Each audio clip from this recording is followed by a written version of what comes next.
আমরা বিরোধী দল দুটাকেই গ্রহণ করলাম, শপথ নিলাম। সরকারি দল একটা শপথ নিল, একটা দিল না।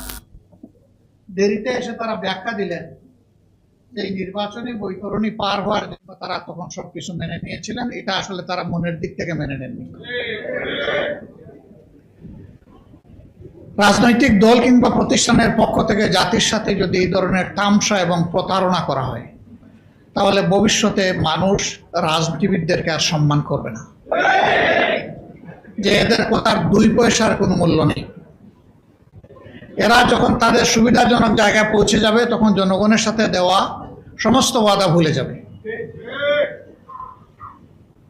আমরা বিস্মিত হলাম, জাতীয় সংসদের মতো জায়গায় দাঁড়িয়ে প্রতারণার আত্মস্বীকৃতি সাক্ষী পাওয়া গেল। লজ্জা, সামান্য হায়া শরম থাকলে এটা হওয়ার কথা ছিল না। ভালো হয়েছে জাতি চিনে ফেলছে, এখন আর অন্য কোনো ব্যাখ্যা দেওয়ার সুযোগ নেই।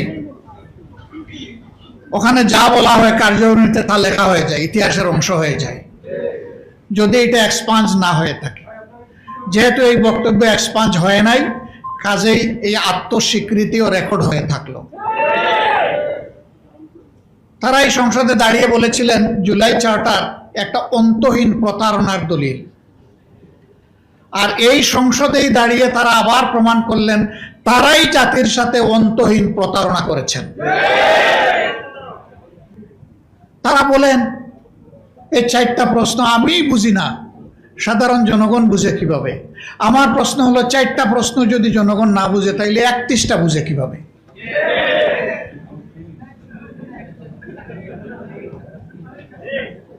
চারটা তো ছোট 31টার চাইতে, তাইলে 31টা বুঝে নাই জনগণ।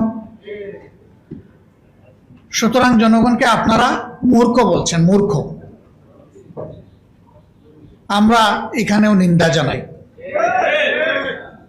জনগণের বিবেচনাবোধের উপরে যারা প্রশ্ন তুলে, বুঝতে হবে তারা গণতন্ত্রে বিশ্বাস করে না। গণতন্ত্রে বিশ্বাস করলে জনগণের বিবেচনাবোধের উপর প্রশ্ন তোলার কারো কোনো অধিকার নেই। এই কাজটা তারা অবলীলায় করেছেন। দুঃখ লাগে, আগেই বলেছি 17.5 বছর তারাও তো মজলুম ছিলেন। তাদেরও তো বহু লোক নিহত হয়েছে, গুম হয়েছে, পঙ্গু হয়েছে, জেলে গিয়েছে। হ্যাঁ, এইটা ঠিক যে সবাই জেলে যায়নি। যারা জেলে যায়নি, গুলি খায়নি, পঙ্গু হয়নি, যাদের আপনজন কেউ শহীদ হয়নি, তারা শহীদ পরিবারের হাহাকার বুঝতে পারবে না। আমরা দেখেছি 5 আগস্টের পর যখন প্রয়োজন ছিল শহীদ পরিবারের কাছে যাওয়ার, যারা এই প্রয়োজনটা উপলব্ধি করেছে তারা শহীদ পরিবারের কাছে গিয়েছে। আর কেউ কেউ তখন থেকেই নির্বাচনের দাবি তুলেছে। শহীদদের রাত তাজা রক্ত তখনও ভাসছে, মায়ের চোখে তখনও পানি নয়, রক্ত ঝরছে। সেই সময় তাদেরকে সান্ত্বনা দেওয়া, তাদের পাশে দাঁড়ানো, এই কাজটা না করে কিভাবে কিছু রাজনৈতিক দল তারা তখন থেকে নির্বাচনের জিকির তুলতে পারল?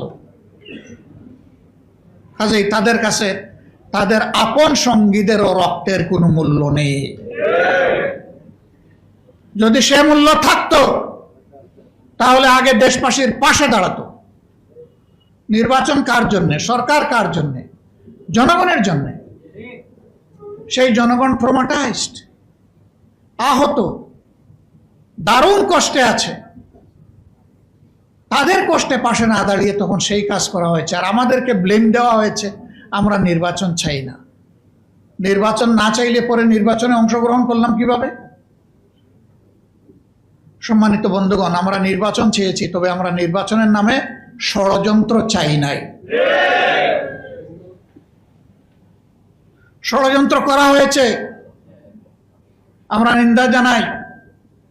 ইন্টারিম গভর্নমেন্ট যাদের পরিচয় ছিল নিরপেক্ষ, দল নিরপেক্ষ, তারাও এই ষড়যন্ত্রে শরীক ছিল। নিজেরাই তারা স্বীকার করেছে ষড়যন্ত্র করে 11 দলকে হারানো হয়েছে। তারপরে এই রায় কেন মেনে নিলাম? এখানে একজন আপা রিকনসিলিয়েশনের কথা বলে গিয়েছেন, ধৈর্যের কথা বলে গিয়েছেন, জাতিকে গৃহযুদ্ধ থেকে বাঁচানোর কথা বলে গেছে। ৭.৫ বছর পরে এই নির্বাচন নিয়ে ষড়যন্ত্রের ফসল হিসাবে যদি আমরা সেদিন রিভোল্ট করতাম, এই নির্বাচনের ফলাফল প্রত্যাখ্যান করতাম, তাহলে দেশে বিশৃঙ্খলার সৃষ্টি হলে এর শেষ কোথায় গিয়ে দাঁড়াতো কেউ জানে না। 11 দল দায়িত্বশীলতার পরিচয় দিয়েছে, কিন্তু সাথে সাথে 11 দল এটাও বলেছে নির্বাচনে এই ষড়যন্ত্রের ফল মেনে নিলেও আমরা গণভোটের রায়কে অগ্রাহ্য করতে দেব না। এ পর্যন্ত 10 থেকে 11 বার আমার কাছে ফরমাল প্রপোজাল এসেছে যে আসেন আমরা সংস্কার করার জন্য, সংশোধনের জন্য একটা সংশোধন কমিশন করি। আমাদের পরিষ্কার জবাব, সংশোধনের জন্য কোনো কমিশন লাগে না। সংশোধনের জন্য সরকারি দল ট্রেজারি বেঞ্চ থেকে বিল আনতে পারে, বিরোধী দলও আনতে পারে। সেই বিল আসবে, ব্যাটিংয়ে যাবে, আবার ফিরে আসবে, তারপরে আলোচনা হবে, আলোচনার পর ভোটে যাবে, ভোটে যদি এটা গ্রহণযোগ্য হয় তাহলে পাস হয়ে যাবে। এটার জন্য কোনো কমিশন লাগে না। এখানে সংশোধনী কমিশন করার জন্য গণভোট হয় নাই। গণভোট হয়েছে দেশের পচা রাজনীতির আমূল পরিবর্তন সাধনের জন্য, ফ্যাসিবাদের মূল কেটে দেওয়ার জন্য।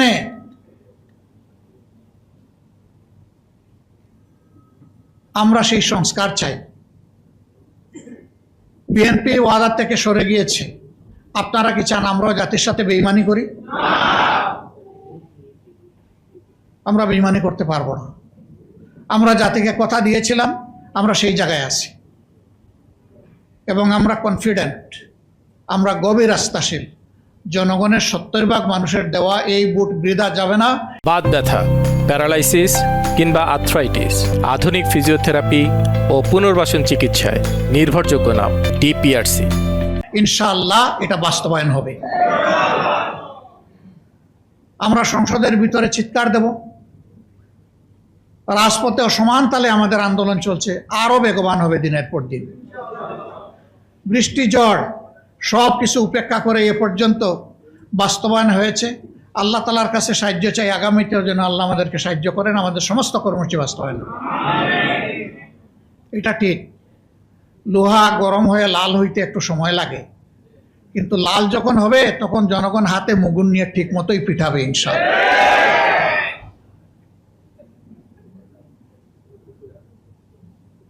আমরা দীর্ঘদিন একসাথে মজলুম ছিলাম, আন্দোলন করেছি, সংগ্রাম করেছি, নির্বাচন করেছি, সরকার পরিচালনা করেছি, রাজনীতি করেছি, কিন্তু এখন আমাদের কোনো কোনো বন্ধুর ভাষায় বক্তব্যে মনে হয় তারা জীবনে আমাদেরকে কোনোদিন দেখেন নাই।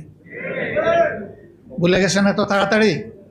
স্মরণ হতে সময় লাগবে না, একটা ঝাঁকুনি যথেষ্ট।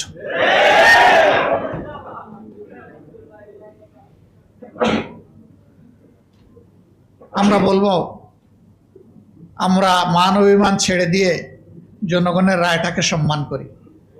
সংসদের ভিতরে বলেছি যদি এটা সম্মান করেন তাহলে এই সংসদ সম্মানিত হবে,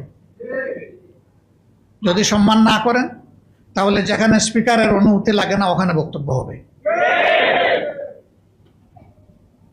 তবে হ্যাঁ, এই দেশকে আমরা ভালোবাসি, কোনো অশুভ শক্তিকে মাঝখান থেকে খেলতে দেব না ইনশাআল্লাহ। নাক কান সজাগ রেখেই আমাদের সব কাজ চলবে এবং সময় মতো জনগণের আকাঙ্ক্ষাও পূরণ হবে ইনশাআল্লাহ। আমরা কোনো ফ্যাসিবাদ নতুন হোক পুরাতন হোক মেনে নেব না, এ বিষয়ে স্পষ্ট। জেল জুলুমের ভয় দেখাবেন না। একজন তো মাথা গরম করে সংসদের ভিতরেই বলে ফেললেন এইটা না করলে ওইটা না করলে পরিণতি এমন হবে। আমরা জবাবে বলেছিলাম 55 বছরে এই পরিণতি দেখে দেখেই বাংলাদেশ আজকে এই জায়গায় এসে দাঁড়িয়েছে। ও ভয় আমাদেরকে দেখাবেন না। সর্বোচ্চ পরিণতি কি? ফাঁসির তক্তা। এর উপরে তো দুনিয়ার কোনো পরিণতি নাই, অথবা একটা গুলি। আলহামদুলিল্লাহ, দেশের জন্য, জাতির জন্য, আল্লাহর জন্য প্রস্তুত আছি, কোনো অসুবিধা নেই। লড়াই আমাদের চলবে, ইনশাল্লাহ বিজয় জনগণের হবে। তার আগ পর্যন্ত লড়াই থামবে না। আমাদের আলোচনা চলবে, কথাবার্তা হবে, ন্যায্য কাজে সরকারকে সহযোগিতা করব, কিন্তু জনগণের অধিকারের ব্যাপারে এক চুল পরিমাণ ছাড় দেওয়া হবে না। এই জায়গায় কোনো কম্প্রোমাইজ নাই, এটা চলতেই থাকবে। সম্মানিত বন্ধুগণ, আজকের এই সেমিনারের মধ্য দিয়ে আমরা এই বার্তাটাই জাতিকে দিতে চাই যে হে জাতি, আপনাদের রায়ের আমরা অপমান সহ্য করব না। আপনাদের রায়কে সম্মানিত করার জন্যে আমাদের লড়াই চলছে এবং আমরা আপনাদেরকে নিয়েই বিজয়ী হব, আপনাদের জন্য বিজয়ী হব, বাংলাদেশের জন্য বিজয়ী হব। আমাদের দেশ বাংলাদেশ, আমাদের কোনো মামু বাড়িও নাই, আমাদের কোনো পিসির বাড়িও নেই। এই বাংলাদেশ নিয়েই বাঁচতে চাই, এই বাংলাদেশ নিয়ে এগিয়ে যেতে চাই। যুবকদের স্বপ্নের বাংলাদেশ তাদের হাতে তুলে দিতে চাই। জুলাই যোদ্ধাদের নিয়ে যে বাড়াবাড়ি করা হচ্ছে, আপনারা সংযত হন। সংযত না হলে জনগণের উত্তাল ঢেউ আর জোয়ারে সমস্ত খড়কুটা ভেসে যাবে।